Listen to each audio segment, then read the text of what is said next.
North. We were at One Echo, DE Wing, first floor, off of Corridor 4. So where the Memorial Chapel was, we were to the right instead of the left. And the memorial, I've got a picture of it in my slides if we went to that one.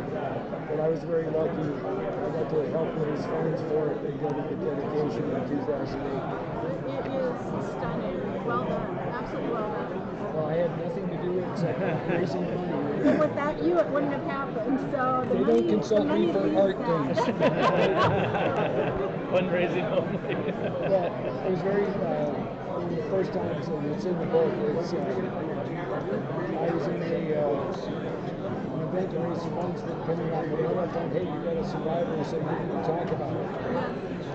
Okay, here's this guy, Jerry Sinise, who's going to be at the lunch. And he spoke first, and I was like, wow, he is articulate and smart. He's amazing. He's a really great guy.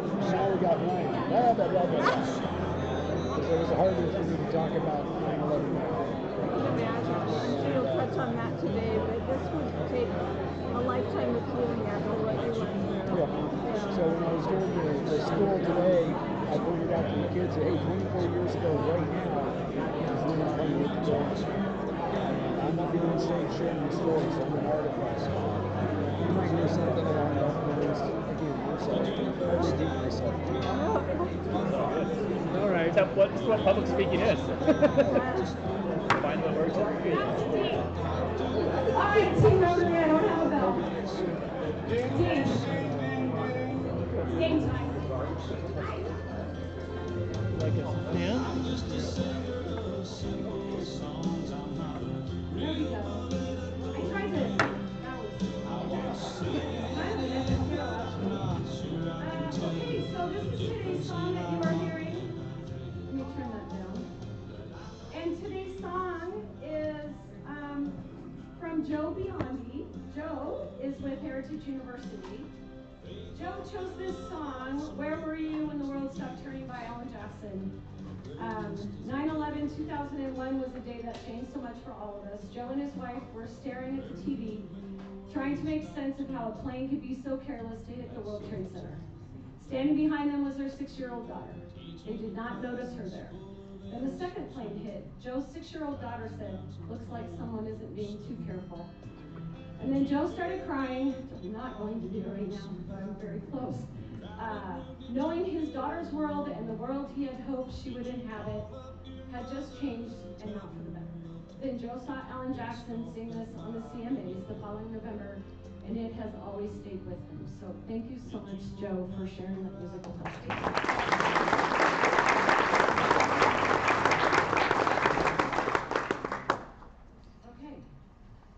Our greeters today, we want to thank our greeters, Brent Elkins, who is with BECU and John L. Scott Real Estate, and Shauna Grew with the Yakima Valley Schools Foundation. Thanks for greeting.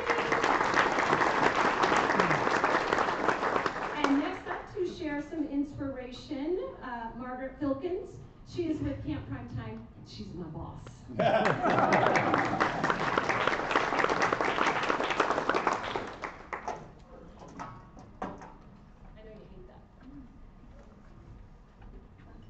President Sherry, Rotarians and guests.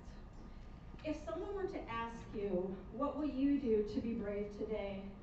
Do you have visions of yourself as a knight in shining armor? Or sticking your head in the mouth of a lion? Or perhaps performing a heroic act with the American flag gently waving in your background? Does this make you smile and then dismiss it as a form of daydream? We need to change that. We rarely hear people describing themselves as brave. It seems like this word is mostly used in epic novels or to encourage children to do something they don't want to do, or with regard to military and first responders.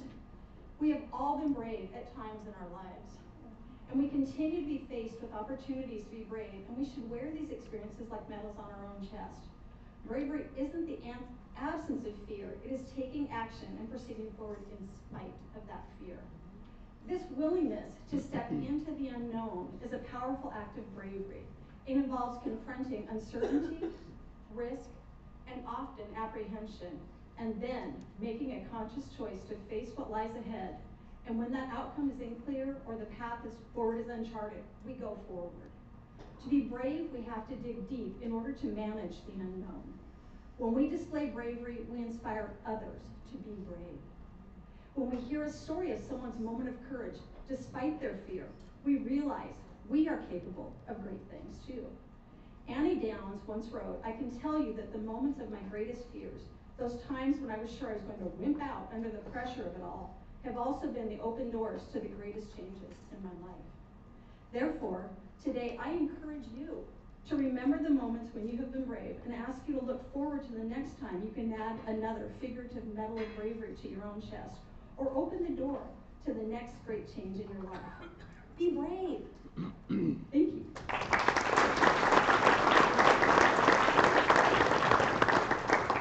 Thanks, Margaret. Okay, Rotarians, if I can have you sit. Guests, please stay standing. We would like to acknowledge all of our guests today. Thank you for being here.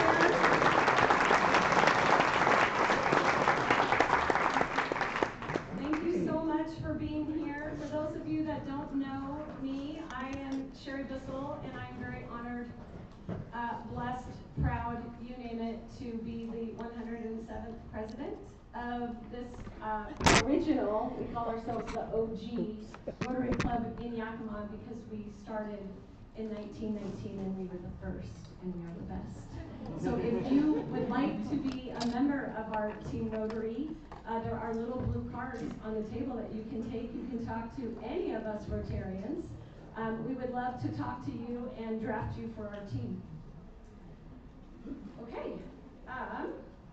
I have some quick announcements. We're going to go through this quickly to leave time for our speaker, but our Rotary Family Picnic, sign-ups are on the table. It's going to be a blast. It is next Thursday, Cowiche Creek Brewery, from 5 to 7. We do not have a normal meeting that day at noon. That is our meeting. It's fun. Sign up. Kids are welcome. We're going to have lots of fun stuff. 2 days later, on Saturday the 20th, we are walking in the Yakima Sun Fair Parade. We are walking with members from the other two clubs as well.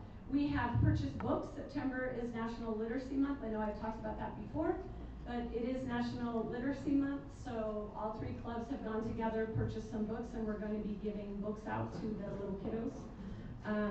Not all of the little kiddos, because there's a lot of kiddos, which is great, but we have quite a few books, so we will be giving them out during the parade route. We also have some cars that Rotarians are furnishing, so if you do not want to walk, cannot walk that far, you can ride.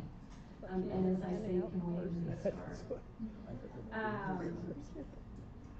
Another fun thing that's happening is a new social event called Rotary Roasters. And I know I talked about this last week too, but we're adding in a little morning coffee hour social. And the first one will be on September 25th at 7 a.m. at Catalyst Coffee, which is a new coffee stand that's inside Single Hill Brewing. What time did you say? 7 a.m. Charlie. That's when you need coffee. Your favorite Have fun.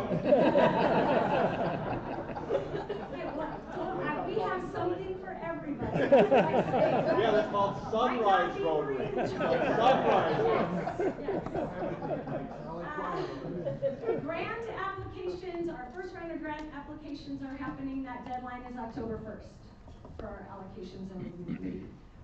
So if any of you know of any nonprofits or anybody that's planning on filling out a grant application, let them know. That deadline is October 1st. Really quick, because I do not want to forget and be penalized with the yellow flag. She probably doesn't have it with her today. See. Either way, Miss Lorna. Where's Lorna? Right here. Hi, can you stand up, please? So today, or not today, Monday, Lorna has been with Yakima Rotary Club for 15 years.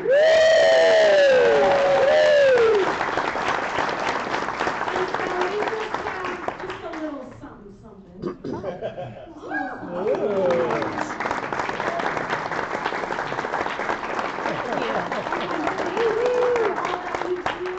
Carolyn. much. Wow. Okay. Next up, Mr. Eric Silvers. Eric is one of our Hall of Famers because he's the past president from 2019-2020. And Eric's with State Farm Insurance, and he has an announcement.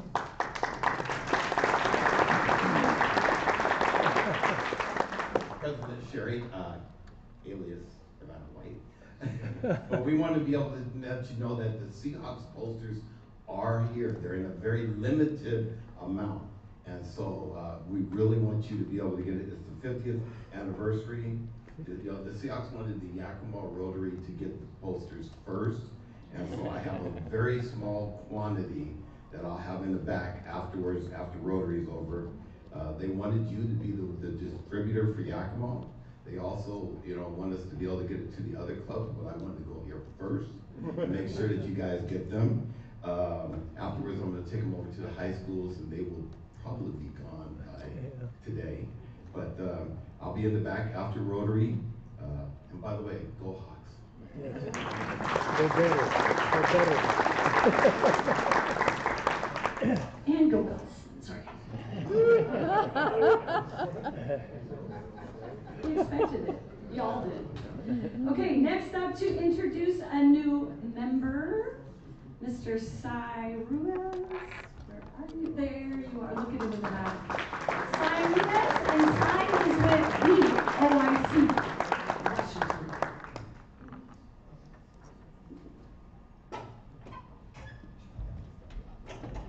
Thank you, President Sherry, fellow Rotarians, guests. Super happy to be here. Anthony and I have been talking about the pin for quite some time, and I have one on, but I'm ready to replace this one actually.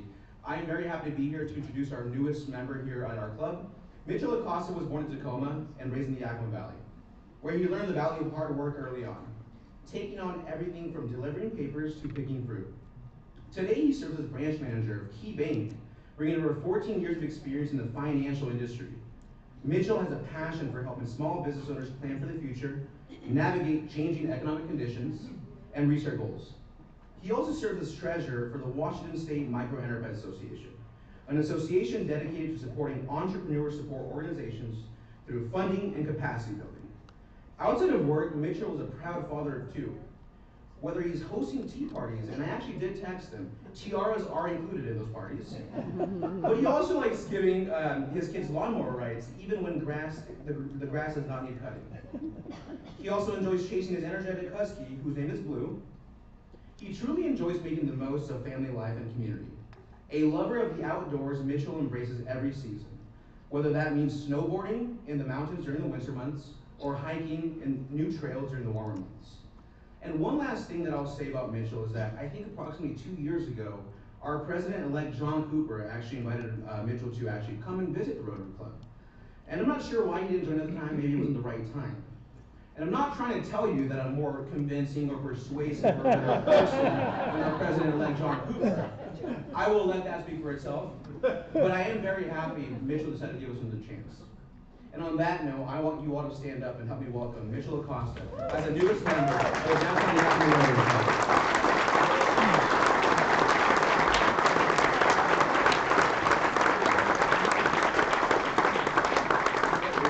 Where are you going? He's like, okay, I'm off stage. Okay, thank you, Cy. You get a sponsor pin. I don't see a sponsor pin in this drawer. Okay, it's okay. You'll get one. He's mentioned it, so I have to. But this is what I have for you, Mitchell. I have the Team Rotary playbook right there. It's got all the players, okay, for the whole team. Your little plaque to put on the wall. Most importantly, your badge, so we all know who you are. And, let's go, the infamous license plate frame. Woohoo! The wife takes my car all the time. When someone's speeding, it's probably my Blaming it on the wife. Welcome to the team. I will tell you that Mitchell is hitting the ground running. He's already been in a Zoom meeting. He was in a Zoom meeting last Friday. He's already on the Hispanic Heritage Month Planning Committee, and he's going. and that's what we need. So welcome to the team. Okay, next up for an Operation Harvest announcement, I have Mr. Mike Moen, who is with GH Moen Construction.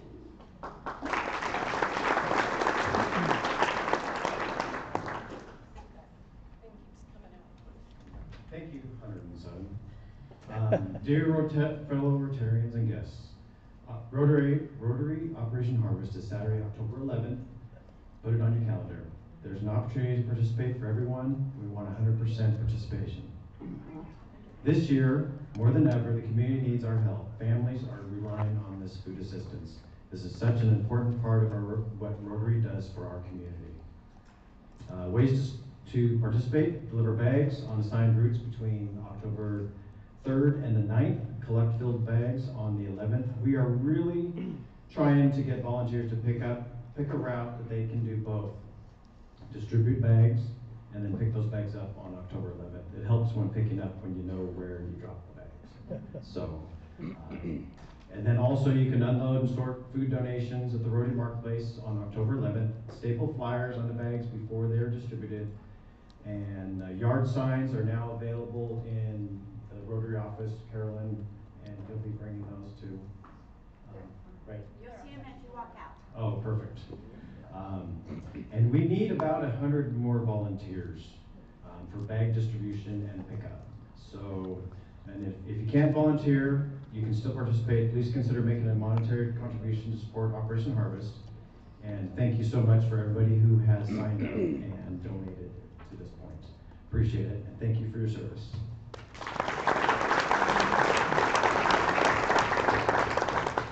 Thanks, Mike. Okay, it's time for Sergeant at Arms with Mike Hummel. Mike is a current board director and is with Marsh McLennan Agency. Michael.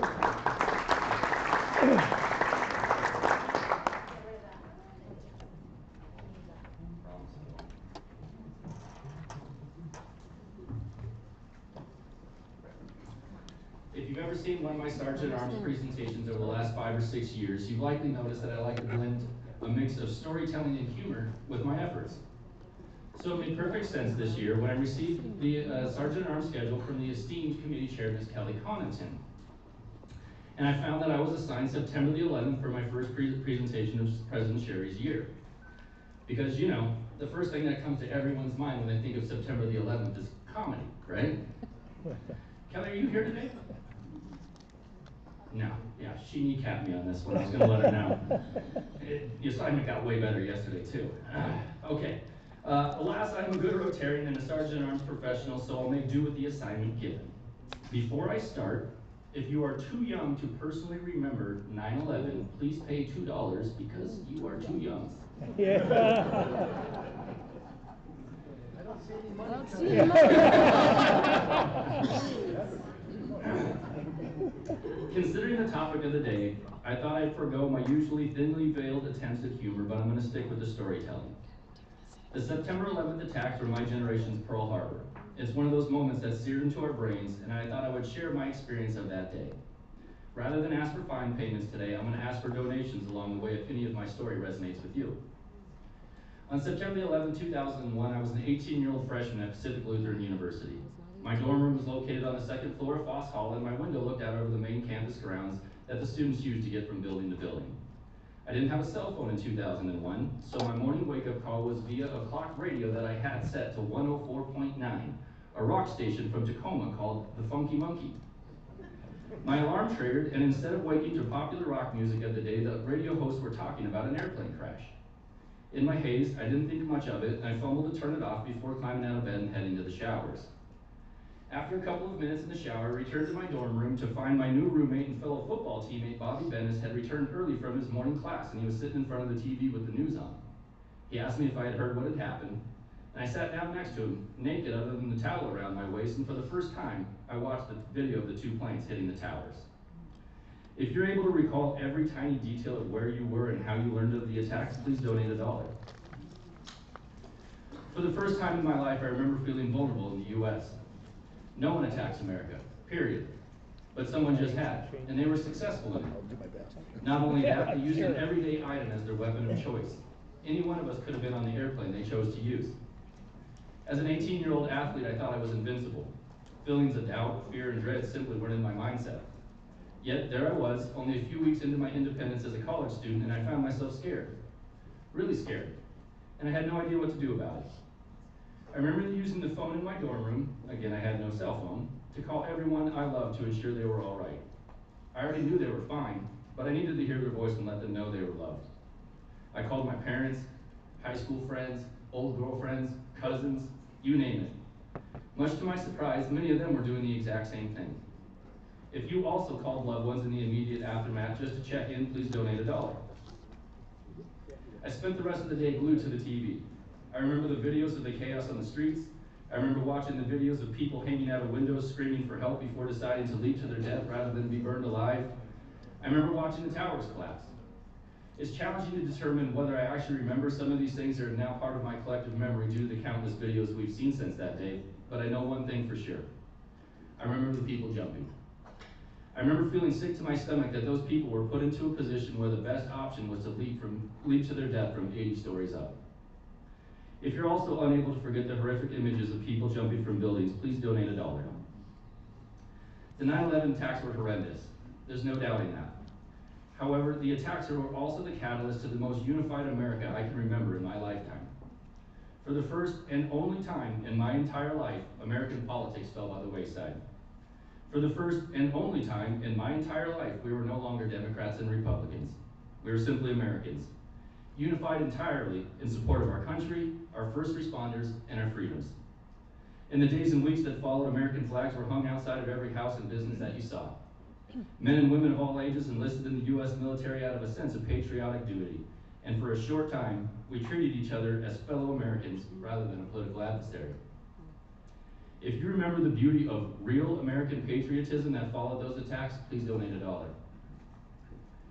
As I conclude, I encourage you to remember how amazing it was to have a unified America.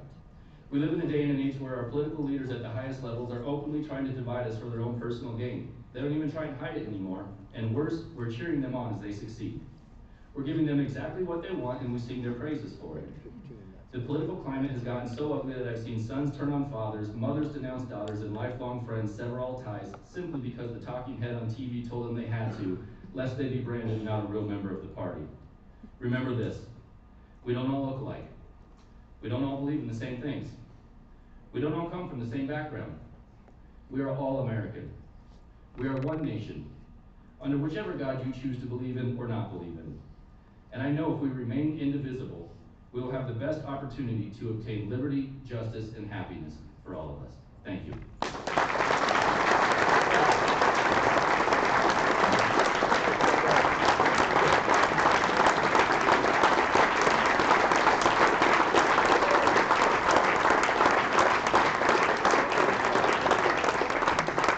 Thank you, Mike. I knew this was going to be a rough day. Okay, I am going to introduce the speaker. If I can get through this right now. Ryan Yantis. I'm honored to introduce him. You want today. to take it? Ryan is a distinguished alumnus of the University of Missouri-Columbia and graduate of Executive Communications and Public Affairs programs. During his 20-plus year military career, which began in 1984, he served as a cavalry officer in Germany and Korea, and then taught ROTC in Minnesota. He was recruited to become an Army spokesman in 1993 and served in Europe and Africa as a public affairs officer, supporting operations in over a dozen countries. He was selected to be the Director of Army Public Affairs, New York, and was later the Deputy Chief of the Media Relations Division, Department of Army in the Pentagon. Being in the Pentagon 24 years ago today is what brings him here to us to tell his story of survival. Ryan.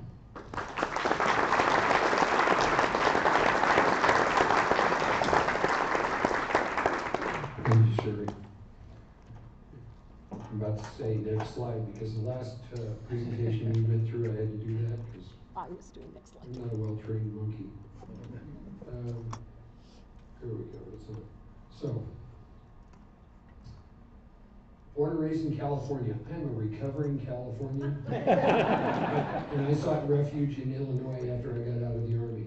Bad mistake. I'm now a recovering lapsed Illinoisan who's fled to Wisconsin, where I happily live.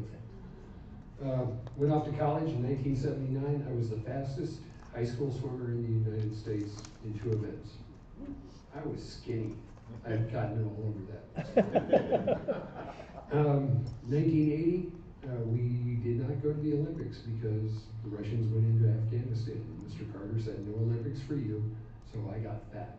But I took an ROTC class to avoid PE, and I try to treat things with humor. But you know, Mike, by the way, I owe you $4 on fines. I'm going to submit because you got me too.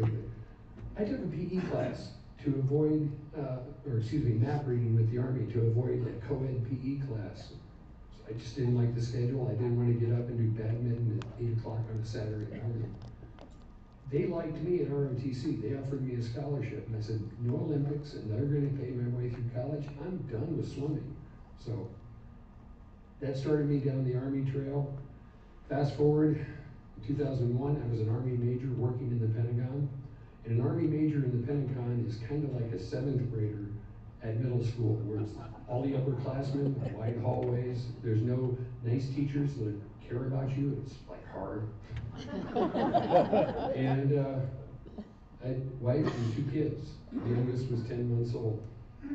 Now, I'm tired and retired. I get to live in Wisconsin, and I'm my wife's trophy husband. I got the best part of that deal.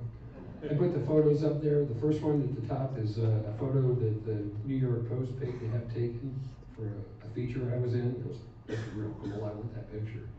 So I have the rights to use that. The other one's a copy of my ID from the Pentagon, so proof that I was younger in there. Now, limited number of books are here, and I understand Sherry gave you information. What I talk about today is going to be the Cliff Notes.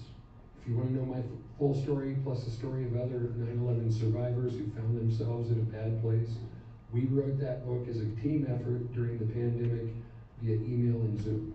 Published it ourselves, and it's available online from Amazon. Now today, if you take a picture of me, and it's a cool picture, and I get to be the judge, I've got a book and I'll sign it to you. So follow the instructions on that slide. We'll have fun, but I want you being involved. So, Pentagon, a 25-sided building on the Potomac. Colonel Sherman Potter describes it, the weird-looking building, 4 walls and a spare, a monument to Murphy's Law. No truer statement about the Pentagon has ever been spoken. I never wanted to work there. I got dragged kicking and screaming into the Pentagon. Too many generals, too many admirals. I don't do well in that environment, but I was there 14 months into a 3-year assignment. And understand the story of the Pentagon, you really have to understand how huge the building is. 5-sided buildings nestled inside of each other, 17.5 miles of corridor, 20,000 doors, 6+ million square feet of office space, 23,000 or so people working in there.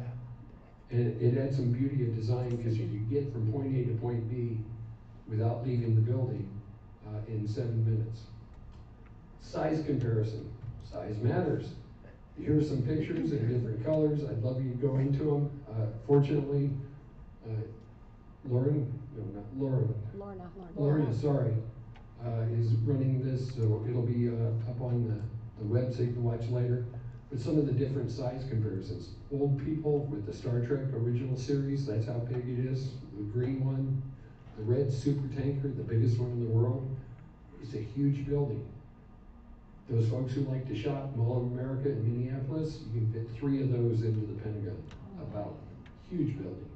And all the corridors looked like this, or did. They've changed them now with the remodels.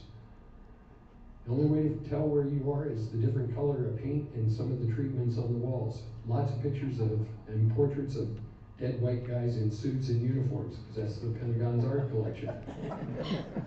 Built in 5 stages during World War II as the attempt by FDR to force the Army, Navy, and Marine Corps, Air Force wasn't around yet, to work and talk to each other.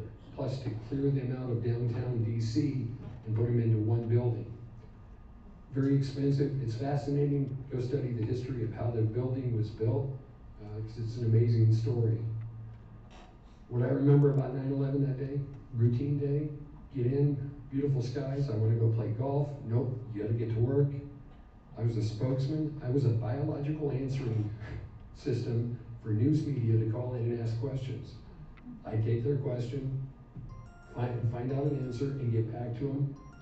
And that's my job, and I led a team of people doing that.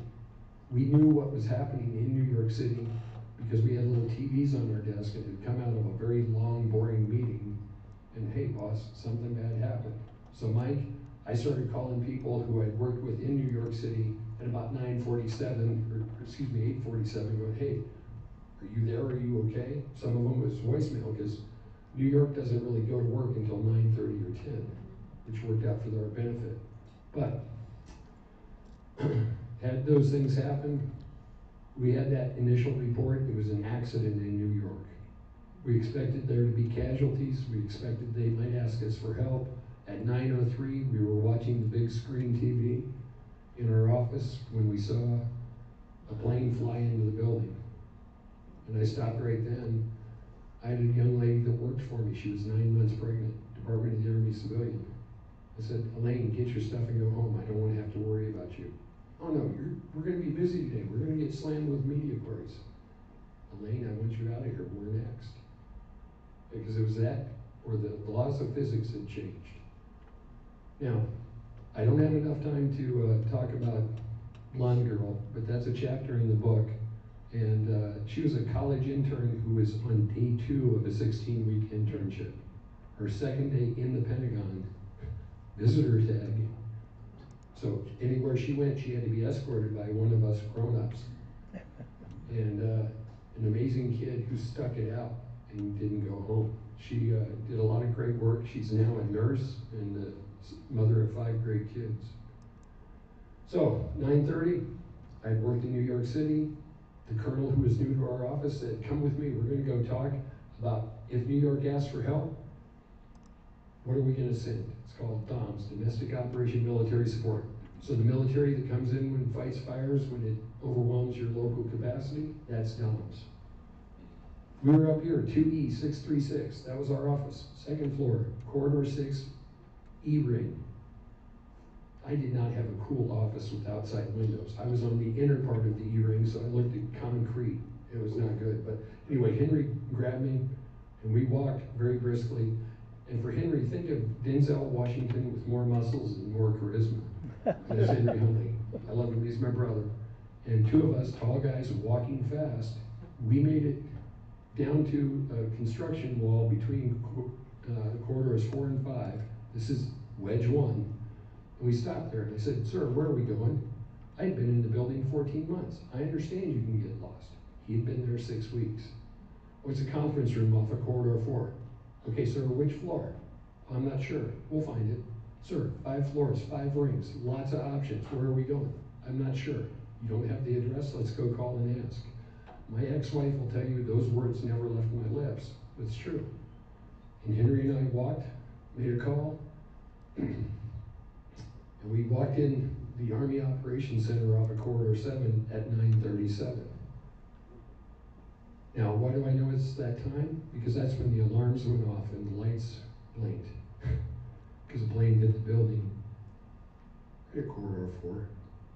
So if I had not been stubborn and told my boss, we're not going the way we need to go, Henry and I would have been wandering around Corridor 4 looking for a meeting that was on the other side of the building. And from there, the day got real hectic, because now we had been hit by something, an explosion. Didn't know what it was, kind of guessed it was going to be an airplane, but you never guess. So I went up. Henry stayed in the op center, because that was his duty station, his battle station, so to speak. Nope, sorry. I went back up and cleared my offices and made sure all my people had evacuated. Made sure Elaine had gone. I did not see her. My phone was ringing. Lights are still on. There's debris, like sand and grit on my desk from the cracks in the ceiling over my workspace. And the phone's ringing, I want to call out. Pick it up, it's a reporter with a routine question on personnel matters, because that's my team and I, that's what we handled. And I go, nope, not busy. There's been an explosion. Well, can you tell me about that? Nope, click. Finally got an outside line, called home, said, I'm alive, I'll be out of the building soon, everything's fine. My then wife said, okay, great, be careful. And I went out the corridor 6 entrance after having cleared a bunch of offices, but the smoke got too heavy. And when I left the Pentagon after being encouraged by the security guards, it's time to leave, I came around to essentially this side of the Pentagon where the plane had impacted was on fire. And there were men and women walking and running from the building, people walking and running towards the building. And there were lots of pieces of aircraft debris, thousands of them. A lot of heroic people taking care of each other, doing the right thing. There were a lot of good Boy Scouts and Girl Scouts. You know, we all had military training, the folks in uniform, but there were civilians who were driving by the nearby highway, stopped their cars and helped. And they were eyewitnesses who had watched the plane hit the building, but they were there trying to make a difference. One of the things we as leaders in the military do, we take care of our people and account for them, make sure we know where they're at. We were missing people. So I made sure my sergeant major for our office, had my name, I got his cell phone number. He was at our rally point, which is the yellow dot up there. And I'm sorry about the dot bouncing, but that's on Highway 27. And I then ran down to Corridor 8, which is on the river entrance. This is the side that faces downtown DC, because that led to North Parking, a major place for people to come and go. And when I got down there, there were a row of stretchers in the shade under a tree. It was a very pretty day, nice sky. I'm nowhere near the flames. And here, incongruently, here are these stretchers. And I stopped and I looked back at the building, and there were 3 fellas walking out. I think it was 2 sailors and a soldier carrying something in like a blanket carry, an improvised stretcher. Well, there's a stretcher right there, Ryan. Pick it up and go. And I ran out to him with a stretcher. It was a very badly injured young lady, and we put her on the stretcher and got her to safety. Now, the good news was, at Corridor 8, that large red 8, there was a Di Lorenzo clinic, and it was an in-house urgent care. And they did a lot of neat things, taking care of soldiers, physicals, vaccinations, whatnot. But they had prepared for a random aircraft accident in the event that they planned with the other 2 clinics in the building. Never bothered to tell anybody else about it. They just did this tabletop exercise. What if a plane from Reagan National hits us? Fortunately, they had an idea of what to do, and they had medics and doctors, first responders in that inner 5-acre courtyard, because they got most of the injuries who came out through Corridor 4, and there were some out of Corridor 5 as well. They came into that inner courtyard, met by the medics, and assisted out of the building. I was down to Corridor 8, running back in and out of the building. Get a person on a stretcher, get them carried out, get a new stretcher, get back on, or reclaim a stretcher. And we set up a triage point. Meanwhile, security, and I see a lot of law enforcement here. Hi guys, I'm peaceful.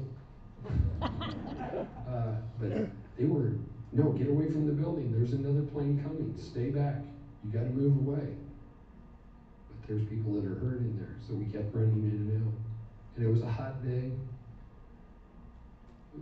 Got to the point where we had to go back in and raid the clinic to get more medical supplies, which is another long story that I don't have time for.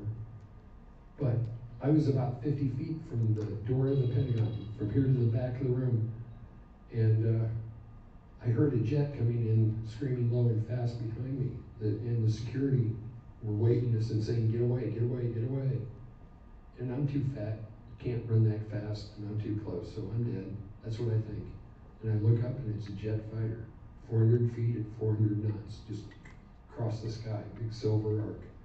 And that was so pretty. I thought, somebody's up there, they love us. We're gonna be okay.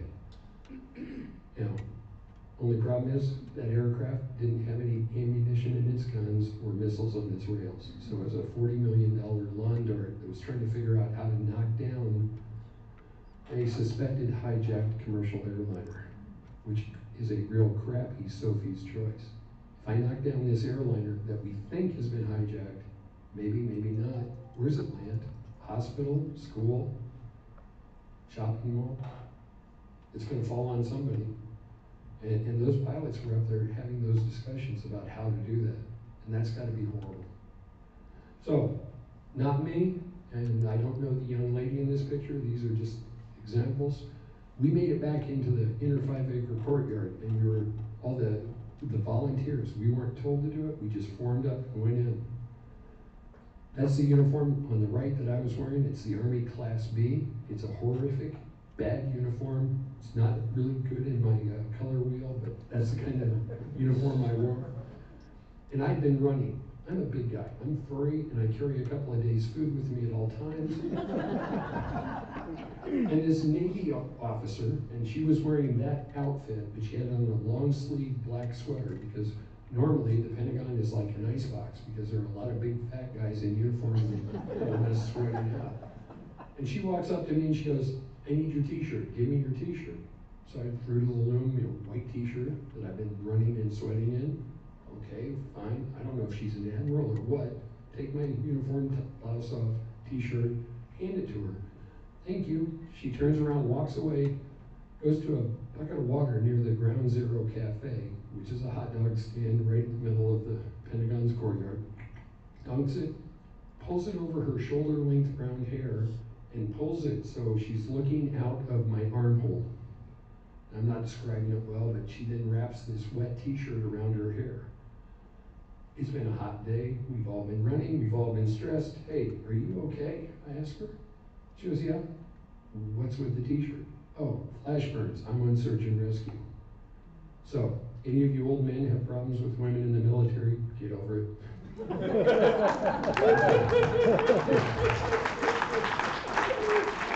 Anyway,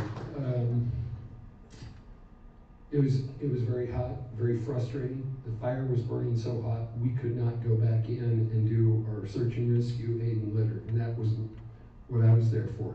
Big guy, strong back, weak behind, I can carry things. But it was very frustrating in that courtyard, and we didn't know what was going on in the outside world. All we had was rumor intelligence, which is rumint. It's just whatever comes in. And frustrating. We were there for several hours, sun beating down, the smoke curling in, and it was a nasty, heavy smoke. Not like, and Sherry was very gracious. You see, like, oh, the air quality is kind of bad when we have these fires. This stuff smells good. That stuff, no. It was nasty jet fuel fires. How are we doing on time? It's almost 1 o'clock. Okay. That's what the impact site looked like from the air at about 2:30, 3 o'clock. So you can see me, I'm right in there. And again, we didn't have the trauma of watching TV over and over again and seeing all the things that cascaded. But we were pulled out of that center courtyard. We formed up back here with all these other volunteer first responders and the police and fire that were there.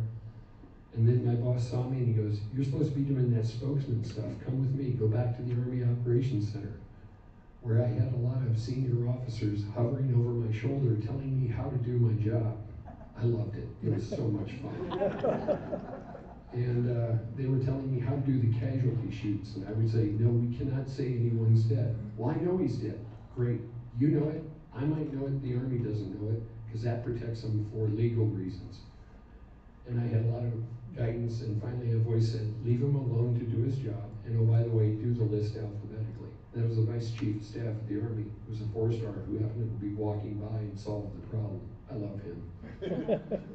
I got to do the press conference proof of life. That's Mr. Rumsfeld.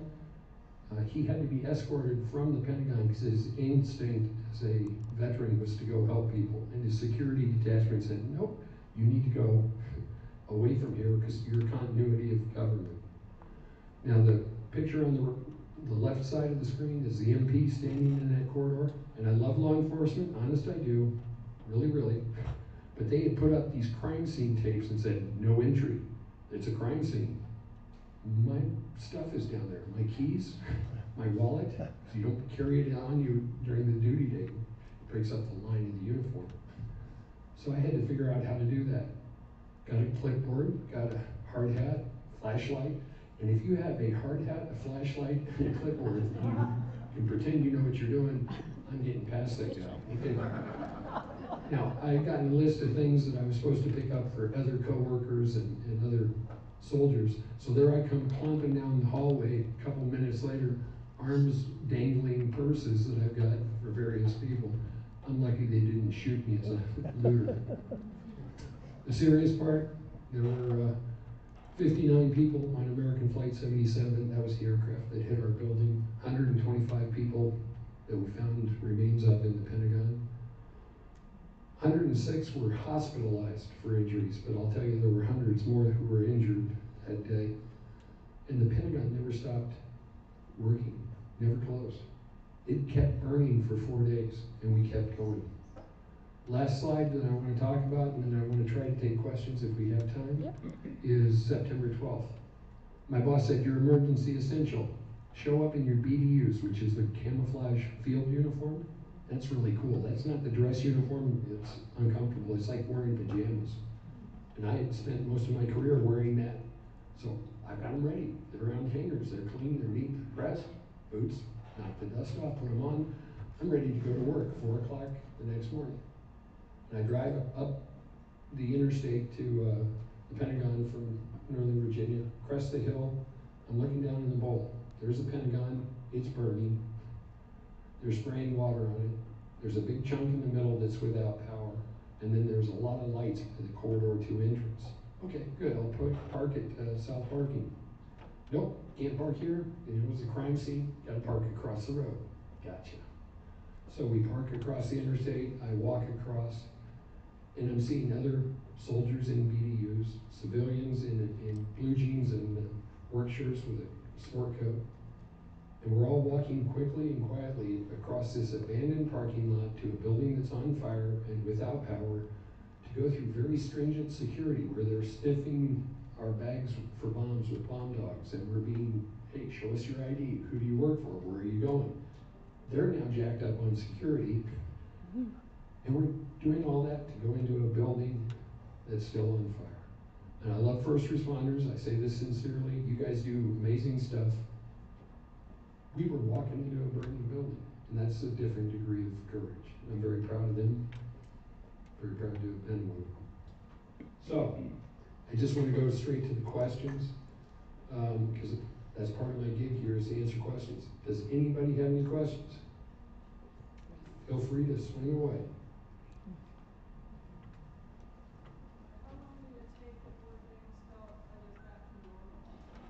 I'll let you know as soon as I get there. And the question was, how long did it take for things to get back to normal? For me and my team, Elaine had her baby 2 weeks after the attack. He's named after one of the fellows that we lost as a friend of ours, Kip Taylor.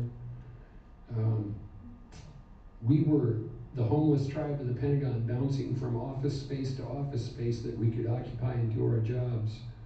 And we didn't get our electronic files, which were supposed to be always there. Well, that server was in the basement and it got flooded by all the water. We lost those records for a while. I think it was about 6 months before we got into a permanent space and got files, but we were still dealing with the interview requests for victim families and survivors, plus all the activities that were now happening in Afghanistan. And oh, by the way, you still had 1.3 million soldiers around the world doing increased operational tempo. So more things to happen, more things to break. So, long answer, I'm sorry. Anybody else? Yes, sir. What was it like in D.C. in those days right after the attack? Well, that's a great question, but you're asking a guy who was this close to the problem. Right? I didn't know what had happened outside of the Pentagon and things that I could physically see until much later. And DC and the Pentagon, they're across the river, and the only time I went to DC was with tourists, with visitors who wanted to go see things, or if I got tagged to escort a senior officer up to a congressional hearing. And then I was told, mind your manners, wear civilian clothes, and don't be stupid. So they didn't call me to do that very often. I think we have time for one more. Yes, ma'am. Has PTSD entered into your recovery or the recovery of people that you're familiar with? Yes and yes and yes. PTSD, I had to learn how to just go, yep, I've got it. Try to be very comfortable in talking about it. But, you know, it's kind of like, you know, does mental health problems run in your family? Oh no, it walks in slowly, sits down, and says, I'm here first. It's weird things that happen at weird times, weird questions, or if I'm tired and drinking beer and get asked a question, that's a real bad sign. Okay. I gotta emphasize, I am still my wife's trophy husband. That's a really cool honor. I got 4 t-shirts that say that. I'm working on number 5. Pentagon Memorial, and that's where I'm gonna leave it, but remember, send cool pictures of me giving this talk, and you put yourself in the chance to win the book. And the Pentagon Memorial, I got started on part of my healing journey by giving a talk in front of 400 business leaders in downtown Chicago. And Gary Sinise, Lieutenant Dan, was also on stage, and he spoke first, and then I had to follow him. So you got this articulate, good-looking actor and this schmuck. And I had to process a lot of stuff to make that speech possible. But the end result, we raised about $104,000 for the Pentagon Memorial Fund. I want to thank you all for coming. I know you got a tight schedule. Sherry, thank you, and Yakima Downtown Rotary, thank you all very much. You got an amazing club.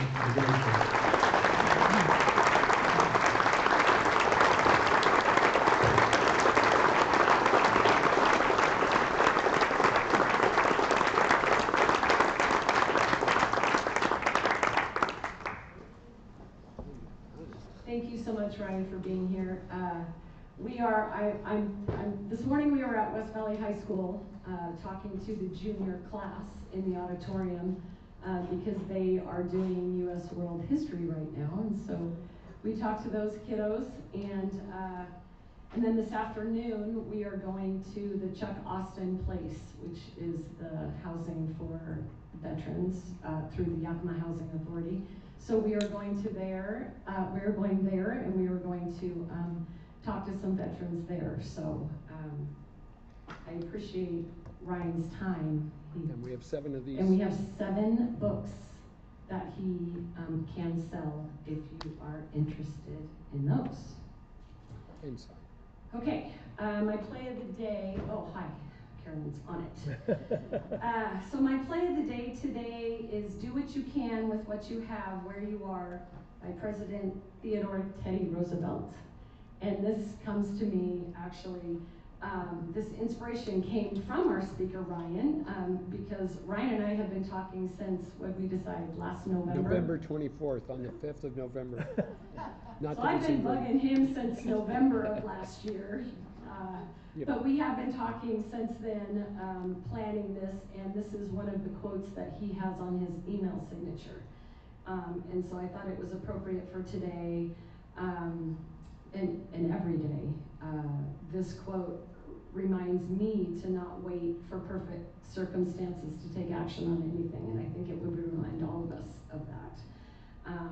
We have to take control, focus on things that we can influence, focus on things that we can change, rather than dwelling on limitations.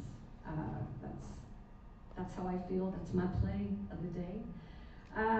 Okay, next week's program, I talked about it. It's the picnic, Cowiche Creek Brewing. Sign up on the table if you have not done that yet. The week after that, we are back at the Convention Center with Kristen Connors for the story of Houdini was and its ripple effects. And this is in celebration of National Literacy Month as well. It's a wonderful, wonderful story. You don't want to miss that. And after that, we have Brian Hoddle. He is a coach for disabled athletes and injured vets, and we will be back here at YDC for that. So bring guests to our game days. As I say, we have something for everyone at the OG. Committee meetings. I remembered. We have Ways and Means today with Margaret Filkins and John Ball. We also have Programs Committee today with Dana, Charlie, and Stephen. So if you're on those committees, please hang out for those meetings. Welcome to the team, Mitchell. We are glad that you are here on our team with us. And thank you all for choosing Rotary today. Game over.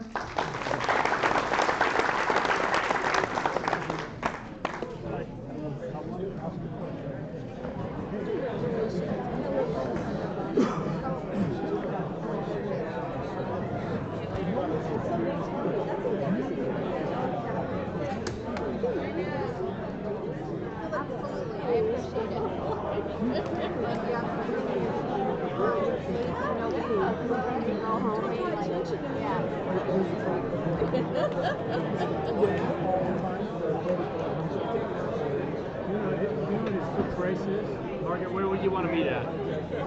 His book price. Margaret, where are we going? Oh, okay.